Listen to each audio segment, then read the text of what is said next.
So great, Susan. Wonderful to have you on the question answer session after your splendid webinar. It was like a refresher program with all the new additions that need to go into brand management given today's context. Thank you. Thank you so much, Anu, for inviting me. It's an honor for me. Someone very recently said, sometimes you speak like a teacher. And I said, it's in my blood because my mother was a teacher and headmistress. So slightly instructional sometimes the way I speak. But I think it's been a huge transformation when I see it from what has happened and should have happened and now what is happening. So, pleasantly, in some way, I thank COVID because things which we always told the industry, but it never happened. But obviously, this has been a disaster and a stress for so many lives. And I wouldn't like to use that terminology that it's good. And thank you so much once again, Anu, for the kind of effort you guys are putting through the Credo Web and your articles in Medicine Man. I'm an avid reader of everything that you put out there and your posts on LinkedIn. So I must really congratulate you for creating these kind of thought leadership seminars and articles. So it's my honor to be on your forum and platform. Thank you. Thank you. That is something I'll really treasure coming from someone like you. And before we go to the questions, Susan, I would like you to tell about yourself, your journey. You had, I think, an incredible journey from product manager to starting your own agency and Sorrento and going with McCann. And I think you have seen it all, as one would say. And there's a lot that you can give by way of encouragement to the, especially the young brand managers. And also, there's quite a few students on our platform. So I would like you to talk about your journey from where you started and what made you make the changes. What are your learnings and what is your advice to the young pharma brand managers? Yeah, thanks, Anup. I can possibly spend 60 minutes talking only about that, but I will try to keep it within a minute or two. I started, of course, my journey after finishing my master's in pharmacy from Udacity. It was one of the iconic colleges then. And after that, I was in product development for almost 6 years. I was in Hext and before that with Unichem. So my journey in product development was all about creating new products, innovation. But I always had this urge to know that who is the consumer? Who is my patient taking my product? So I used to spend a lot of time with the marketing guys, and I realized that my heart actually was there with the consumer and with the way we were marketing the products. So I willy-nilly spoke to one of the marketing heads then and I said, can I move to marketing? And it was like, I was doing my MBA also, part-time MBA from NMIMS. And he actually gave me everything which could not be the right thing for a woman to move to marketing, because a lot of time used to go to field and, you'll be traveling 20 days a month, but think about it.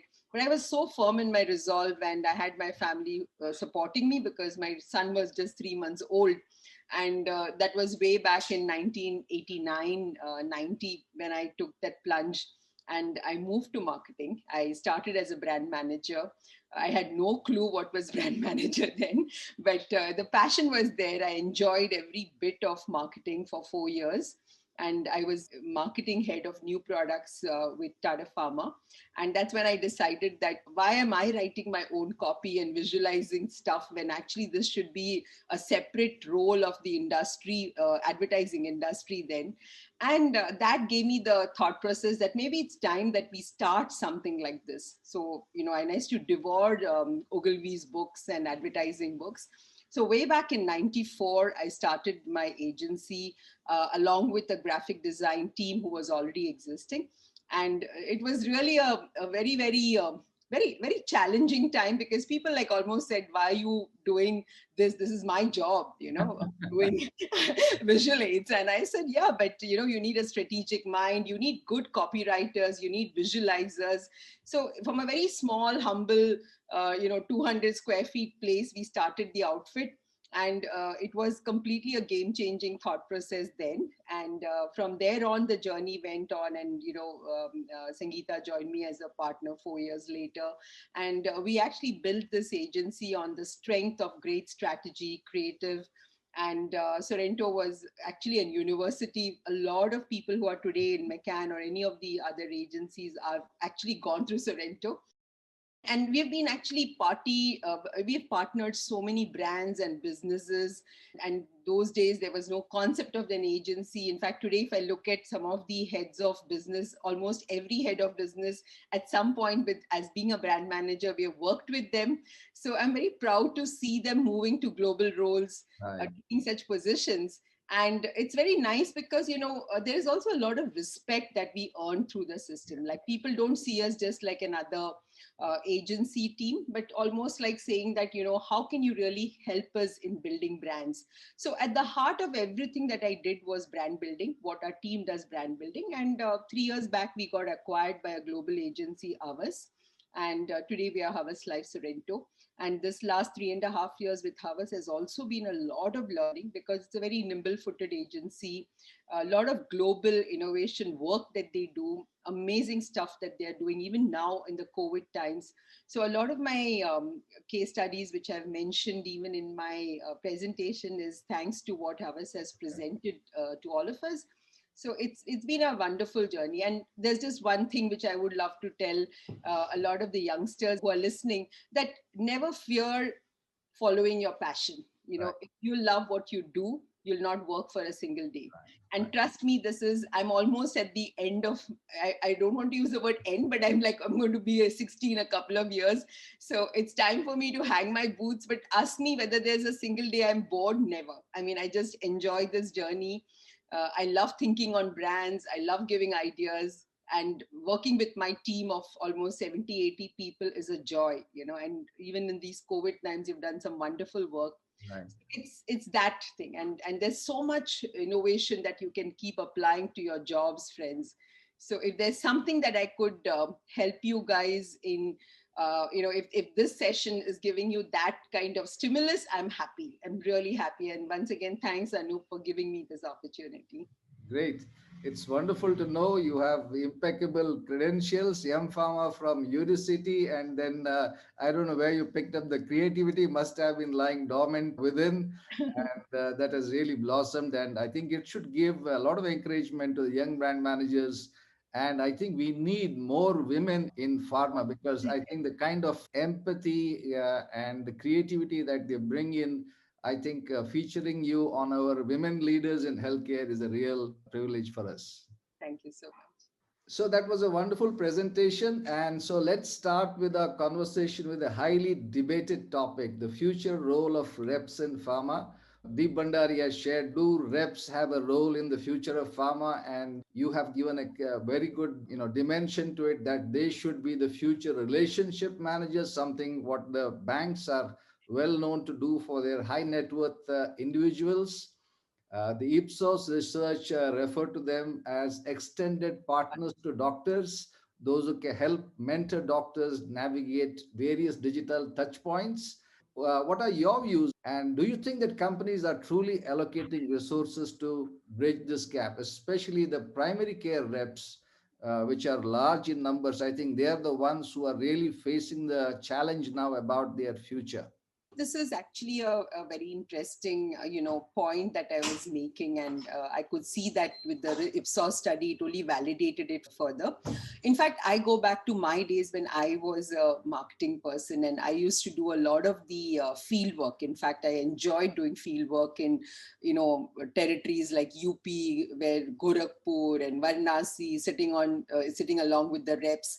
And I just realized even then that, one of the things that almost separated the good territories or the good reps were the kind of relationship they enjoyed with their doctors. I mean, they used to literally have a one-on-one with the doctors, which was built on the relationship that they had in the clinic, right? But the difference then was that it was their relationship. I don't know whether it was the organizational relationship, it was the individual relationship with the individual doctor. And to that extent, in some way, it was slightly more transactional. And it was possibly not even understood by the marketing teams. But when I used to see this relationship and I used to kind of understand that, what do they need to make this relationship even more fruitful?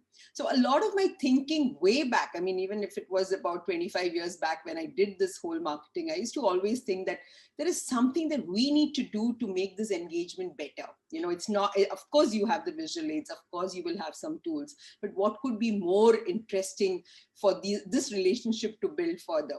And then I still remember those days we used to do sample bags, so the rep used to keep samples on the table because that was the biggest transactional tool.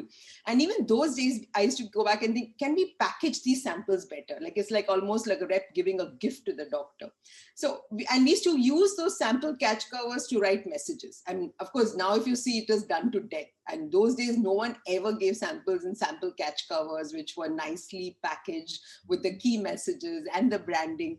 So I'm just saying 25 years ago, right? And here is where today, this whole business of how doctors and reps are engaging, to some extent, that's really on what the pharma business models were built. Now, the question comes back is, how are we going to formalize this? How are we going to templatize this? How are we going to make this into a larger scalable model where we build this relationship with the kind of tools, with the kind of engagement ideas, with the kind of customer experience that we can create between the organization and the doctor. And the reps actually they actually get a SOP of how to develop this relationship. So I go back to the example of relationship managers in banks or any other such consumer facing, domains. They're actually taught how to kind of deal with their, high net worth individuals or maybe the bank, customers. And it's actually like an SOP is written. They've been given certain dialogues. They've been given certain tools. They've also been given feedback forms. So it's really so formalized that it just becomes that it's not about 1 or 2 or 5 reps, but it's the entire organization becomes that way. So the point I was making was, what was inside the clinic between a rep and a doctor now becomes into an overarching idea, which goes across reps, across doctors. And the best opportunity for us as organizations is to use this knowledge, to use this kind of relationship and use it as a data point to start building. And that's where marketers' roles are changing. Because I'm sure the next question is going to be that how is marketers therefore going to build this relationship, or possibly creating a more enabling environment to build this relationship? And that's the whole way in which I think the industry will start moving ahead and really make our reps far more powerful, not just in terms of how they talk and what they talk, but what are the kind of ecosystem we are going to provide them to create this relationship more engaging, more entertaining, more powerful, so that doctors love to start valuing this relationship rather than it becoming a force fit.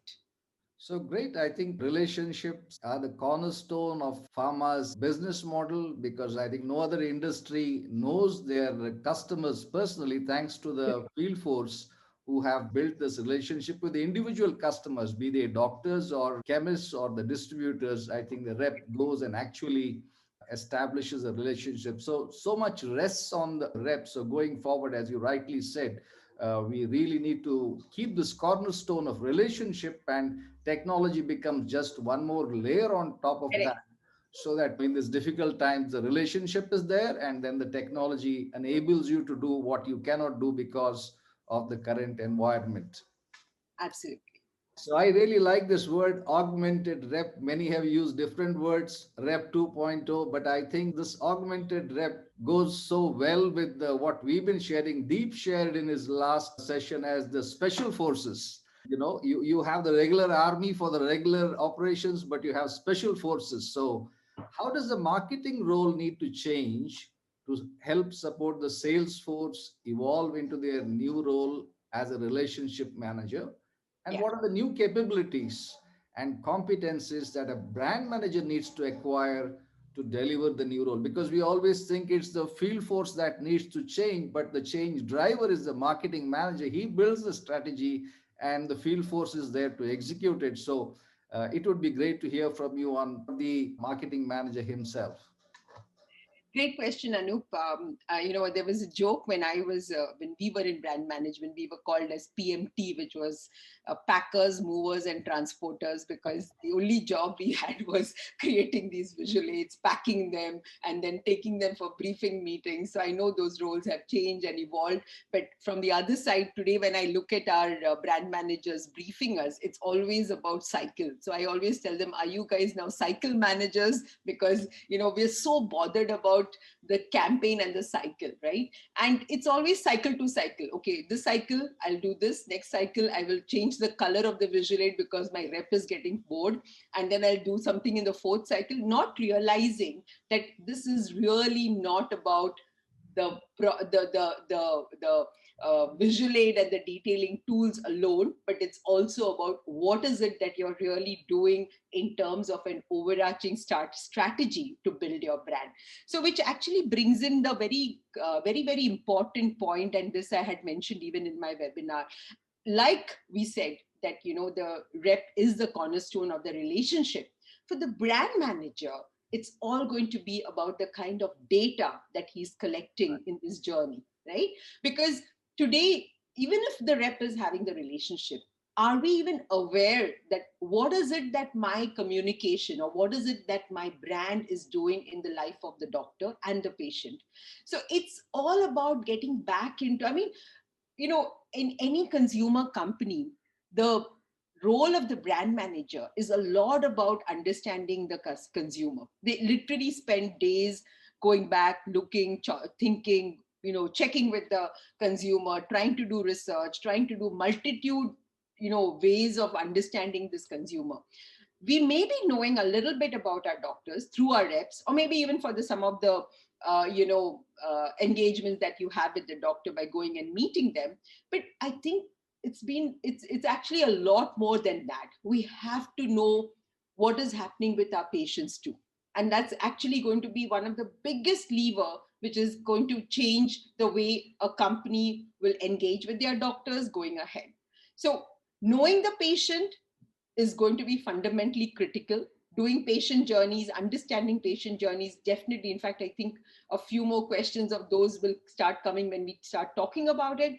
But for the marketing team, how do I use this data? How do I create a greater depth and understanding about my brand and the way it's engaging with its customer? How is the doctor reacting? What are the areas where the doctor needs enabling support? So your approach will now be beyond just giving tools which are just field centric, but you will also go into a rather bigger space called as the omni-channel strategy, right? Which is going to be now a mix of what you can do with your field, but what you can also do without your field, which is beyond the field, which is going into a larger remit of where the doctor is engaging. So which goes back to us all knowing that, am I giving stuff, or am I communicating what the doctor wants to hear, or am I pushing stuff just because I have to do these 12 rep triggered emails, I have to send so many WhatsApp messages, I have to show this visual aid cycle after cycle? So it's all about, in fact, in the parlance of what I love, this man Simon Sinek, which always says, why am I doing what I'm doing? Right.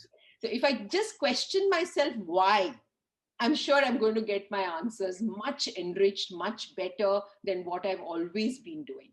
So friends, as marketing guys, it's very critical for us to see the picture much more holistically, much more data driven, to know that what of our messages are engaging with the doctor.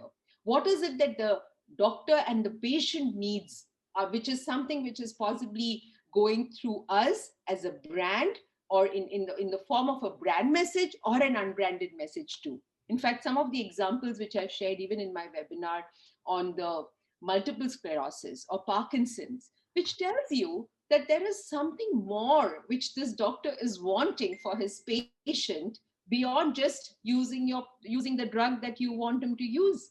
Now, who's going to do that?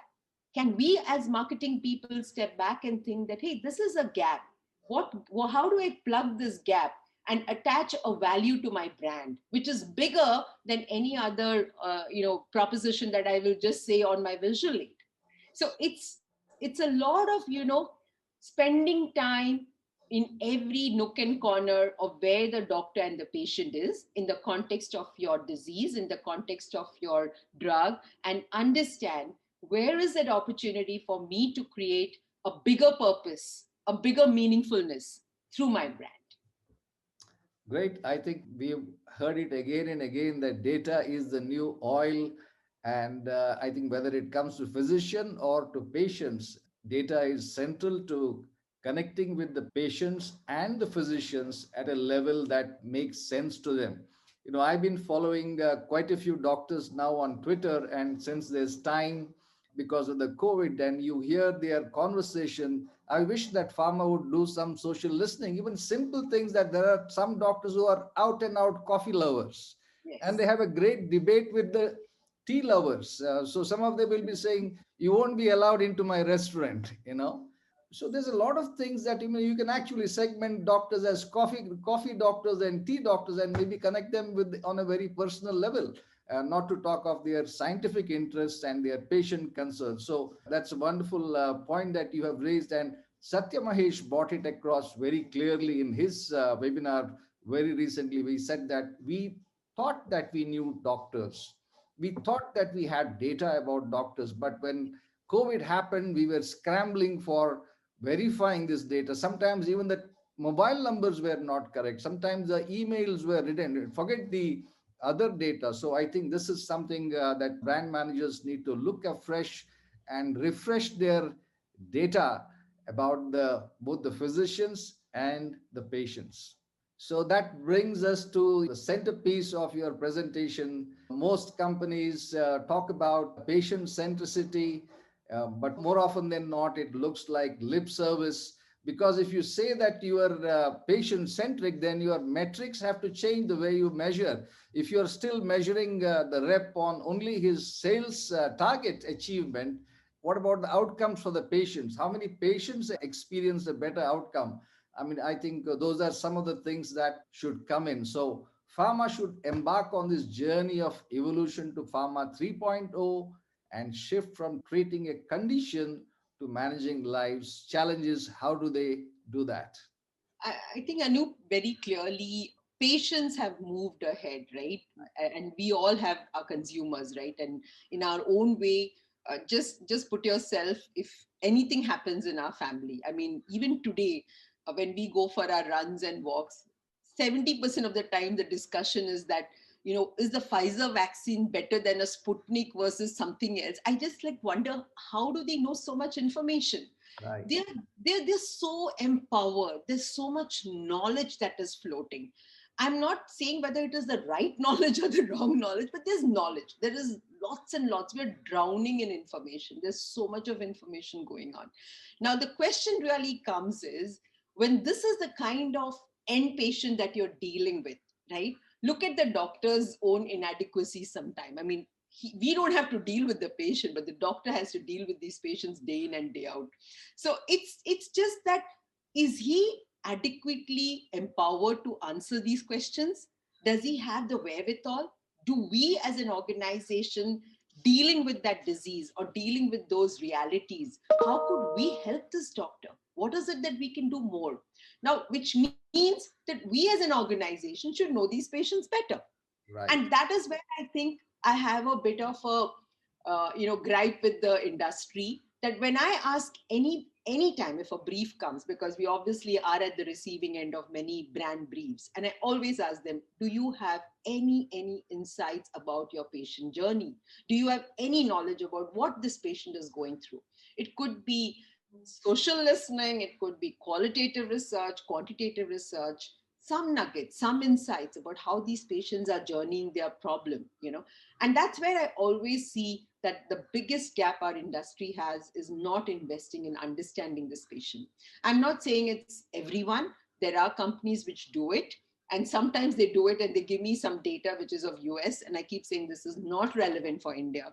Right. Our diabetes patients in India do a lot of other jadi booty, right from eating fenugreek to karela leaves to everything, versus what they do in the US. It's a pill popping country. They just take supplements the way they want, or sometimes they don't.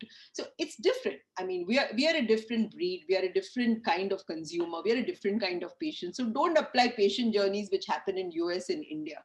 So the point I was trying to make is, if we know these patients at a very visceral level, trust me, that is your differentiator. That is what is going to make you powerful versus another organization, your brand versus another brand. And because you're all in a level playing field, we are a branded generic country, right? So we are obviously going to play.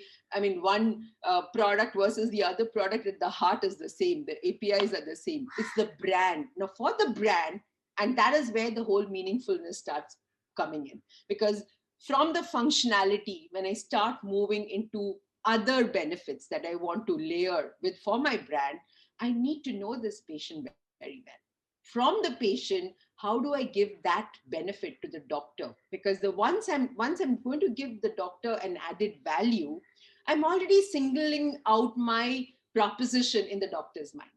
The doctor will always want to choose me because I've already added that extra value to my brand.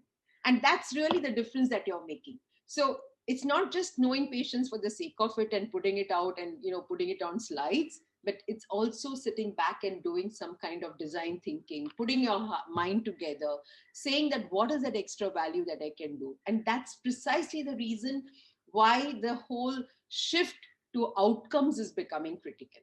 I mean, we all do it, right? If we don't get relief from one doctor, I mean, I'm just giving you a simple example. 2 weeks back, my sister had a osteoarthritis, early osteoarthritic pain. And I had at least 5 or 10 of the friends and family telling, change the doctor, change the doctor. But he's one of the most well-known orthopedic in this part of the world. And why would I want to just change the doctor because she's not getting relief? Because there are many things which she's not doing, which probably the doctor has also not told her, must have just given her the medicines. And that's what his inadequacy could be. That how do we give him something more when he's instructing these patients?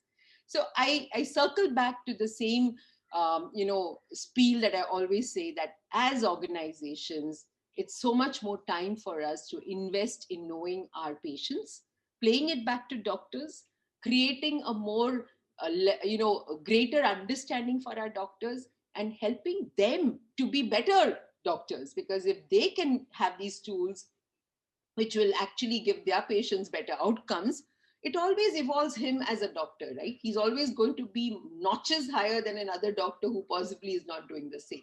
So it only goes back to our customer, because I've always heard the question that, I have this much money, are you telling me that I need to spend so much on patients who possibly can, or knowing these patients, because the benefit can go to other brands? It doesn't happen like that, my dear friends. It always is about knowing, using that knowledge and putting it back into a larger value for your brand. And that's a critical piece, because it's not just creating information for the sake of information, but it's also seeing, how do I utilize this for the greater good of building a better relationship with my brand and the doctor, and the doctor and the patient. Great. I think patient centricity is what will help pharma to build its reputation as well, which to some extent it has gone up thanks to the solutions that pharma has come out, especially everybody is looking forward to the vaccines. But I think patient is one of the most neglected stakeholders in the pharma business model. And you brought it out very well when you shared your own personal experience about how your sister had to go through the trauma of being diagnosed with cancer, and all the questions that a patient has got and for which the doctor does not have the time, and pharma has to come out with the interface that will bridge this gap so that the doctor doesn't feel pressurized for time, and at the same time the patient doesn't feel neglected, that he's not getting the information that he needs. And I think one of the challenges for all doctors today is the Google patients, as they Yes. call it. They're so terrified of this Google patients. I don't think they should be. And we need to find a way that when a patient comes to the doctor with all Google questions, how can the doctor direct him to the right and credible sources? Because the information on Google may not be reliable, may not be correct. And I think so the opportunities are immense. So this is something I really love, that how patients are changing from being just patients to super consumers, something that we don't hear about. So patients certainly are well informed. They prefer to choose their doctors, challenge them at times, and overall would like to be more empowered. So how can pharma help patients achieve these goals and simultaneously become extended partners to doctors? Yeah. So Anup, this is actually kind of a sequel to what I just spoke some time back. And I kind of, because you also see it in your family where anything and everything they want to have a counterpoint of view, they'll call you up and somewhere they kind of know I've done my pharmacy. So sometimes I say I've become a quack of the family because I just give my piece of advice, but I always put a disclaimer that if anything goes wrong, I'm not responsible. But the point I wanted to make was, whether it's got nothing to do with NCCS A, B, C. I mean, sometimes it's only the class A consumers or the B who are doing this. But let me tell you that even your consumers who are patients who are not coming from great socioeconomic backgrounds, they do have concerns. They do have a lot of challenges. They need answers. They need authoritative answers. They need that voice of assurance, the voice of authority when someone tells them something. So which only means that they are so much more knowledgeable, right? And this is obviously a territory where pharma companies can do a lot. In fact, in this current era also, look at the plethora of telemedicine that is happening. I mean, I just had someone yesterday asking me that, do you know any doctor who does teleconsulting for pregnant women? And I was like, why this question? Because I'm anticipating that all doctors who are now not able to meet them, or for some reason, maybe after the first examination, must be doing a lot of teleconsult.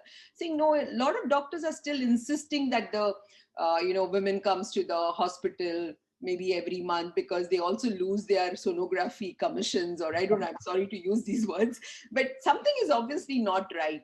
And this is where I think that when you kind of step back and think that whoever is in this space would possibly go back to these doctors and check with them that in a very specific area, like say managing 9 months of pregnancy, okay, what is the roadmap? What is the areas which a doctor is seeking solutions? The solution could be as much as saying, I really don't get to see the patient, so how do I understand? How do I do something from a remote management? What are the ways, what are the areas that they would need this help, and is there a possibility for us as a pharma company to help them, and what tools we can help them with, for which they will never forget if they are empowered in that space. In fact, I was reading up, and I was listening to a couple of sessions from a global seminar. So there's a company called Leo Pharma, which is very big in dermatology. And they actually have an innovation lab, which is not about developing products for dermatology. That goes on in their regular R&D. But they have an innovation lab, which is developing tools to help doctors who are remotely managing derma problems.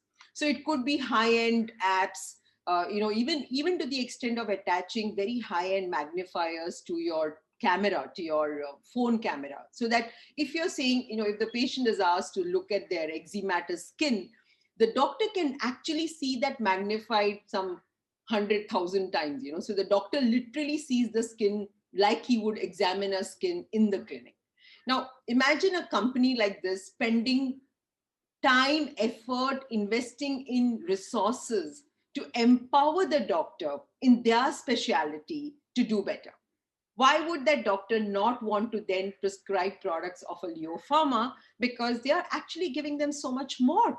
Now, how did this come out? This came out again from the kind of problem definition that you do when you are in your therapy area. What is the problem today that the doctor is facing in maybe diagnosis, in treatment, in managing this patient long term? What tools would he need? What kind of apps he would require? What technology enabling solutions we can give him? it's again going back to the same thing. It doesn't come from the doctor's mouth. Doctor may say something, but can I go back and see from the patient's lens? Can I see something from the doctor's lens? And when I put the two together, when I see the stakeholders, all my stakeholders who are in the ecosystem, I find solutions which are beyond just the pill.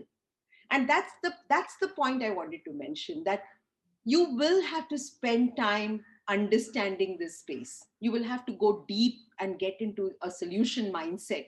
Your entire framework is then not about developing a good looking visual aid versus creating far more empowering tools which can empower your doctor and patient. So it's, I mean, therapy by therapy, you can do this. Example that I quoted on World versus MS was exactly this. I mean, look at a multiple sclerosis patient, what kind of challenges they have. Now, I may not get all the answers by speaking to one patient, but can I crowdsource tricks and hacks which other patients can benefit from? And here is a doctor who just has to tell his patient, okay, you have this problem. Here is the site. Why don't you look at it? You may get some answers to your problem, you know? So it's a lot of how do you kind of build it up by understanding the realities of the disease management, the patient journey, and put it together and create solution architectures. So it's exactly what we have anytime, if you look at any consumer brand, they do this in every way. But we always exhausted a lot of our time and effort in creating transactional relationships with our doctors. And so it's not that we have lost time. I think, yes, again, with COVID, this has become highly transformational because very much our doctors will need such tools. So friends, it's a completely different mindset with which you'll have to look at your products, brands, therapy areas, and engagements going ahead. Great. I think you have brought it out very well. That I think for the future, it may be all about more of services than merely the pill. And the example that you cited for, the telemedicine part for the pregnant women, and how important it is in today's time, that Yeah. because most of the time people have just one child today or maximum Yes. children, and that 9 months experience is so vital to them. Yes. And if pharma can provide the services which helps the doctor to give a better experience to his patient, that it becomes Absolutely. an enjoyable experience rather than one filled with a lot of anxious moments, especially in times like this.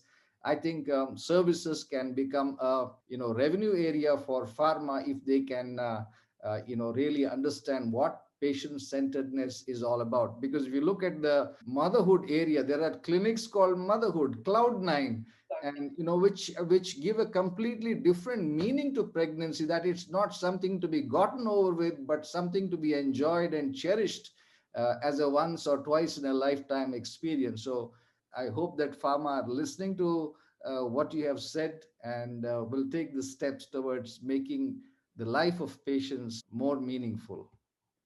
So you shared this very interesting concept defining the meaningful brands using a well-structured framework of functional, personal, and collective benefits. What can pharma companies do to build really meaningful brands? Yeah.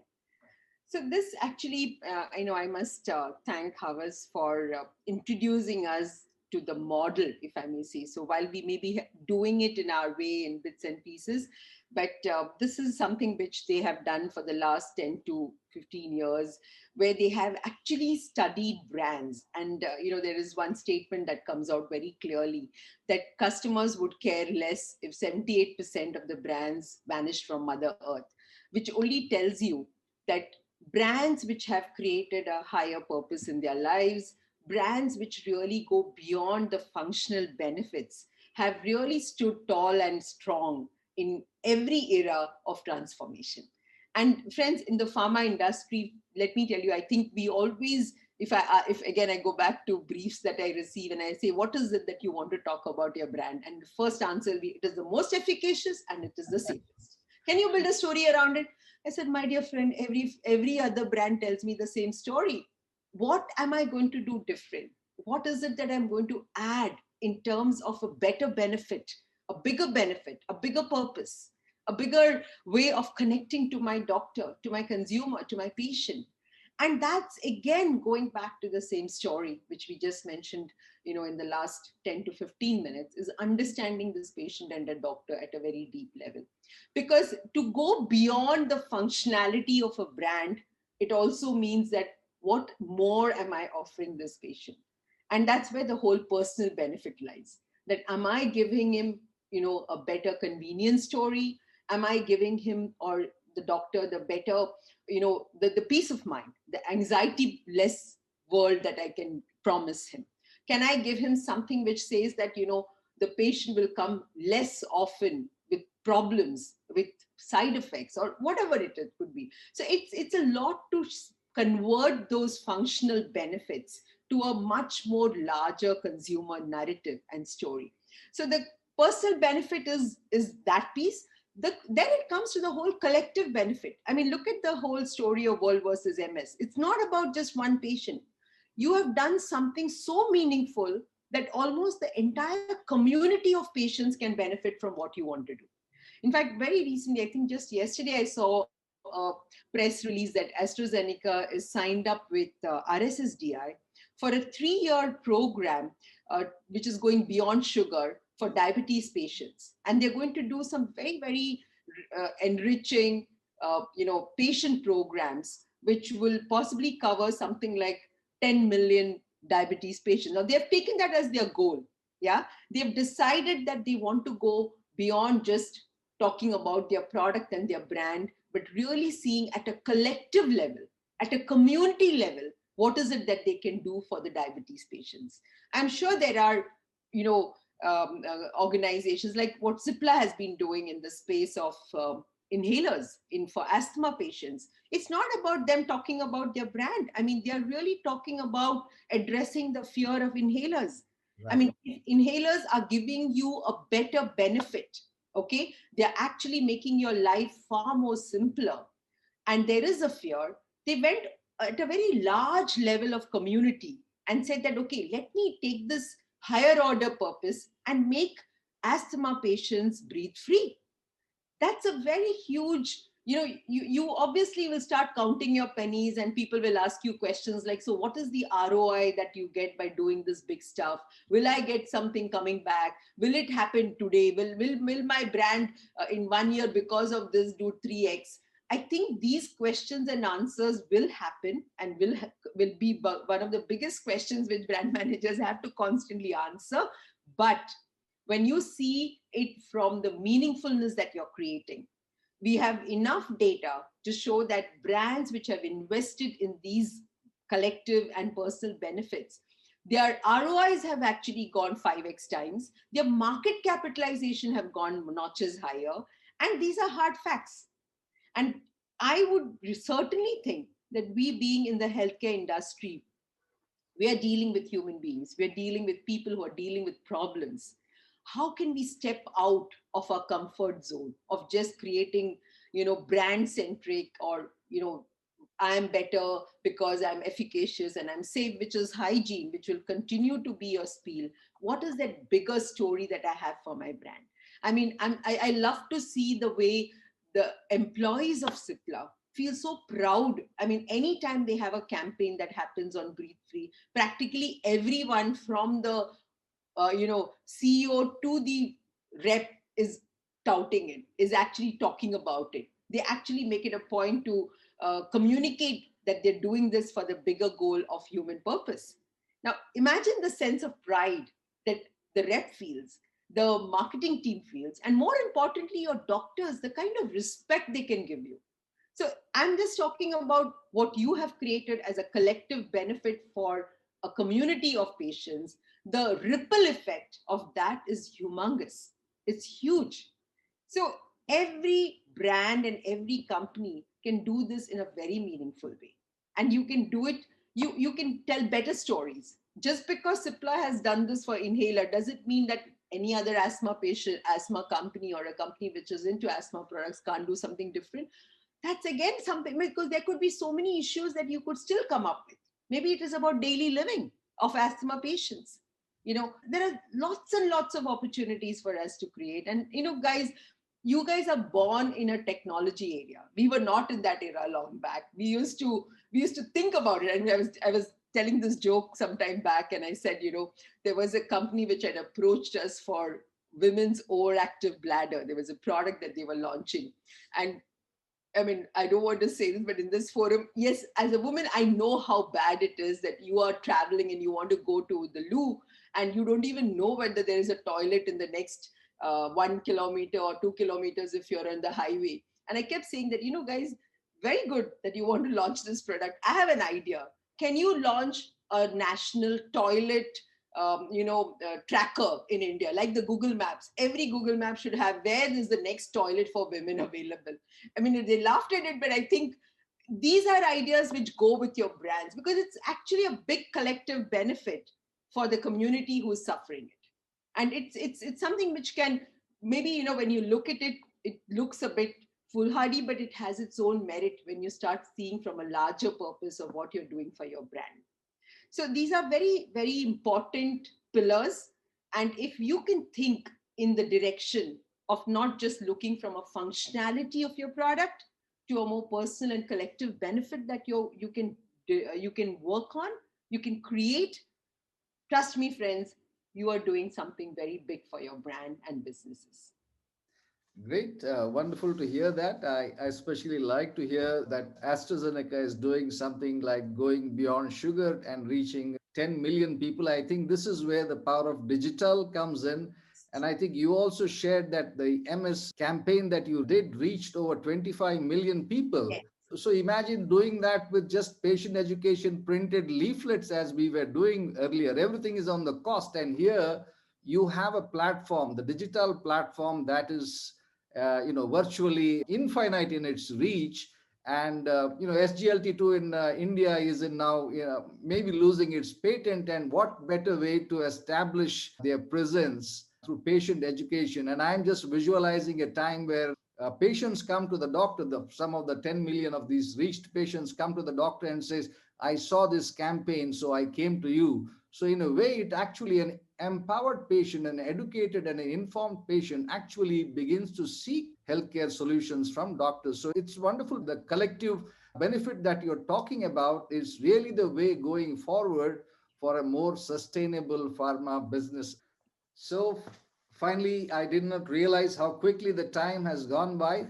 Thanks for sharing great insights about patient's journey, crowdsourcing ideas. I like the word itself, Parkin sounds, to go beyond the pill and improve the patient outcomes.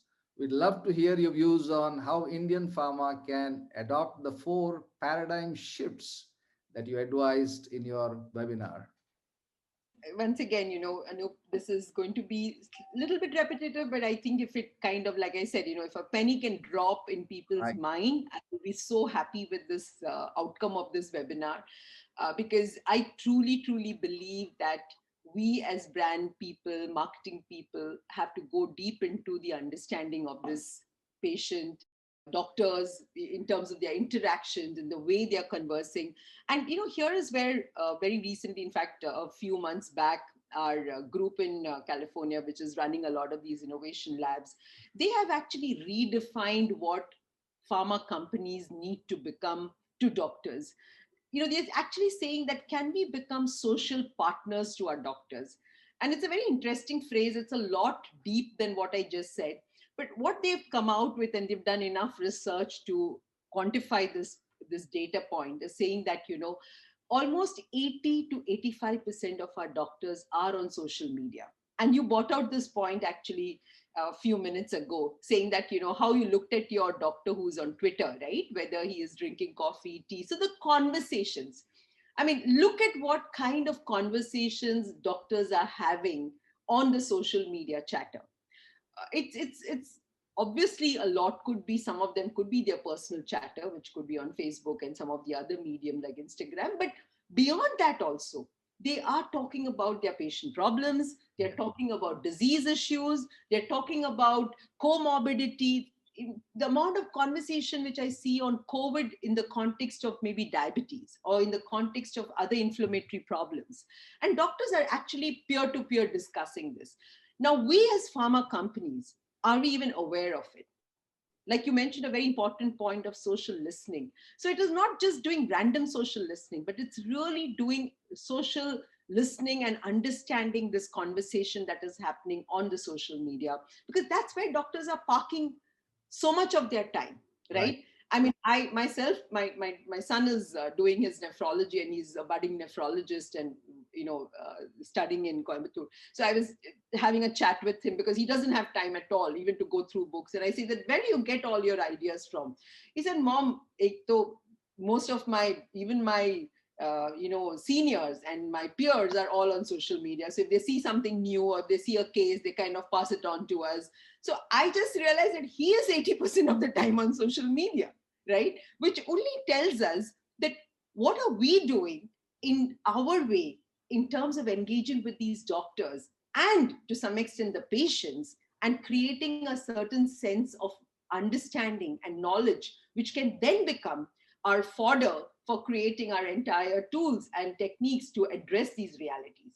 And that's actually what is becoming interesting, that from the pharma side, from the marketeers, instead of we being having a campaign mindset, can we have a publisher mindset? Okay, which means you are not waiting for you know a calendarized campaign. You're literally creating conversations, you're kind of provocating conversations, you're putting in data, you're publishing information, you're creating real time discussions happening through the social media, through the doctors, along with the patients.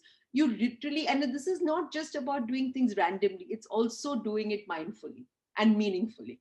So you will actually start understanding that how do you start leveraging the current presence of the doctors and the patients through this very big technology interface which is happening.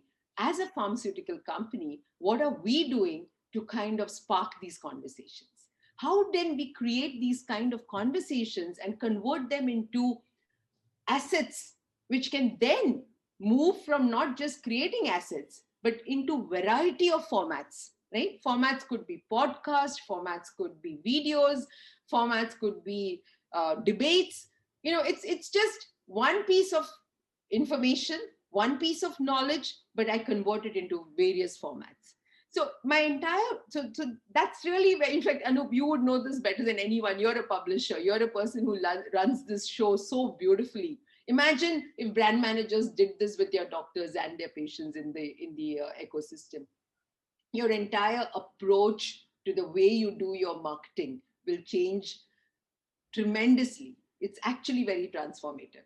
And it is a mindset. It's a way we think. It's a way we will think about our future.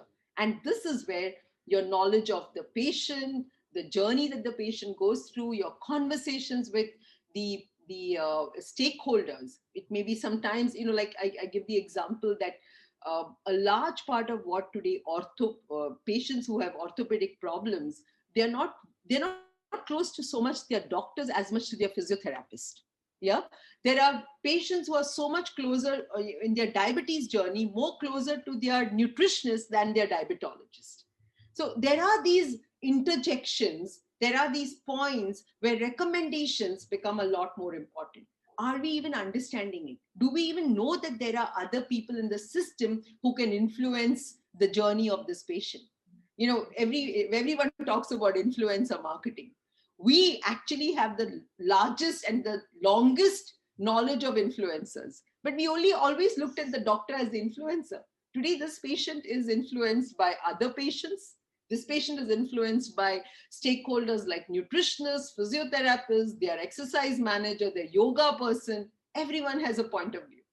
And in all that, do we play this back to the doctor, or at least empower this doctor to know this ecosystem and therefore create a more formidable relationship with our customer through our brands? And that's really going to be the future, my friends. So I had obviously in my webinar put it down into 3 or 4 specific points, but I just distilled it that if we can get more and more deep in our knowledge and understanding of these patients, the stakeholders, the doctors, the non-linear relationships that happen in the journey of any disease management, we will be so much more powerful from our brands and our business point of view. Thank you, Susan. That was wonderful to listen to you on refreshingly different perspective of moving beyond the products to being patient centered and understanding their challenges and addressing their challenges. I really love the examples, the campaigns that you shared with us of the Sanofi Genzyme, the Teva Parkinson's, and the Alexa one, that really was fascinating to listen to which direction it is going. And it reminded me of this movie called Her by Yes, Joaquin Phoenix. He actually develops a relationship with this artificial intelligence service, and it is so real. And I think science fiction comes first, and science follows it. And hopefully, pharma, which says that it follows science, will follow this trend. So it's wonderful that you ended the conversation on the note of conversations. You began with relationships and you closed with conversations, and I don't think you can build a relationship without meaningful conversations. And I think pharma needs to understand that listening, whether it is social listening or actual listening, is part of the conversation. We tend to think that conversation means talking all the time with visual aid, without visual aid. I think some listening needs to go into it to build this relationship, which is so important for us going forward. So thank you once again for painstakingly putting together such a wonderful webinar. I would encourage all our farmer friends to do visit it again and share it with your friends so that we can start bringing about this change together and make healthcare industry once more the industry that people love to love. Thank you, Susan, and have a thank wonderful you so much. Thanks a lot. Thank you, friends, for listening.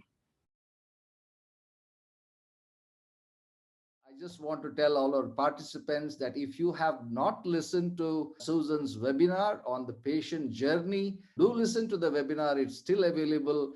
And we have some excellent webinars from Aparna Mittal, who runs an organization called Patients Engage. Amlesh Ranjan has given it a new dimension, saying not patient centricity, but patient centered pharma. And Sudeep Chakrabarti of UCB Pharma has given a very good example of how pharma should use patient centricity as a go to market model. So, this is one more addition. So, we are seeing that most of the pharma thought leaders are thinking in the direction of patients.